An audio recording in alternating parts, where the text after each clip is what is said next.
Hi my dear ones, നമുക്കിന്ന് സാരി വെച്ചിട്ട് ഒരു ഡ്രസ്സ് ഡ്രേപ്പ് ചെയ്യാം. സ്ലീവ് ഇല്ലാത്ത എന്തെങ്കിലും ഒരു ടോപ്പ് ഇടുന്നതായിരിക്കും നല്ലത്. എന്നിട്ട് നമ്മുടെ ലെഫ്റ്റ് സൈഡിൽ നിന്ന് സാരി ഇതേപോലെ നമ്മൾ ടോപ്പിലേക്ക് ഒന്ന് ടക്കിൻ ചെയ്ത് നമ്മുടെ ബോഡിക്ക് ചുറ്റും ഒരു റൗണ്ട് ചുറ്റിയെടുക്കുക.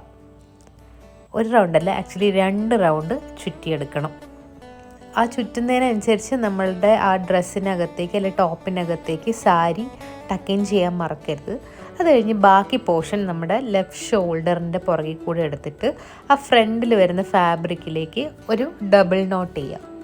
നമുക്ക് വേണമെങ്കിൽ പിന്നെ വെച്ച് സെക്യൂർ ചെയ്യാം. നിങ്ങൾക്ക് നോട്ടിൽ വിശ്വാസം ഇല്ലെങ്കിൽ അതൊക്കെ ഓരോരുത്തരുടെ പ്രിഫറൻസ് പോലെ. ഇത് നിങ്ങൾക്ക് റൈറ്റ് സൈഡിൽ നിന്ന് സ്റ്റാർട്ട് ചെയ്തിട്ടും ഡ്രേപ്പിംഗ് തുടങ്ങാൻ കിട്ടും. ഞാനിപ്പോൾ ലെഫ്റ്റ് സൈഡ് എടുത്തു എന്നുള്ളൂ. അത് കഴിഞ്ഞ് ബാക്കി വരുന്ന പോർഷൻ ഇതേപോലെ എടുത്ത് കയ്യിൽ നമ്മൾ നേരെ പിടിക്കുക.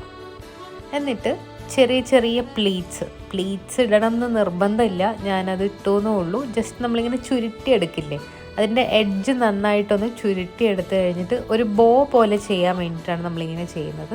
എന്നിട്ട് ഒരു റബ്ബർ ബാൻഡ് വെച്ചിട്ട് ഇതേപോലെ നന്നായിട്ട് ഒരു ചെറിയൊരു ബോ പോലെ ഉണ്ടാക്കുക. അത് കഴിഞ്ഞ് നമ്മുടെ കഴുത്തിൻ്റെ പുറകിൽ കൂടെ ആ ഒരു പോർഷൻ എടുത്തിട്ട് നമുക്ക് 2 രീതി സ്റ്റൈൽ ചെയ്യാം. ഒന്ന് ഇതേപോലെ ഇങ്ങനെ വെറുതെ ഫ്രീ ആയിട്ട് നേരെ നീളത്തിലിടാം, അത് ഒരു സ്റ്റൈല്. അല്ലെങ്കിൽ നമുക്കൊരു പിന്ന് വെച്ചിട്ട് ആ നീണ്ടു കിടക്കുന്ന ഭാഗത്തിന് ആ ബോ പോലെ നമ്മൾ ഉണ്ടാക്കിയില്ലേ, ആ ഭാഗത്തിന് നമുക്ക് പിന്ന് വെച്ചിട്ട് ഇതേപോലെ സ്റ്റൈൽ ചെയ്ത് കഴിഞ്ഞാൽ നല്ലൊരു ഫ്രില്ലുള്ളൊരു പൂ വെച്ചതുപോലത്തെ ഒരു ഫീലിംഗ് വരും.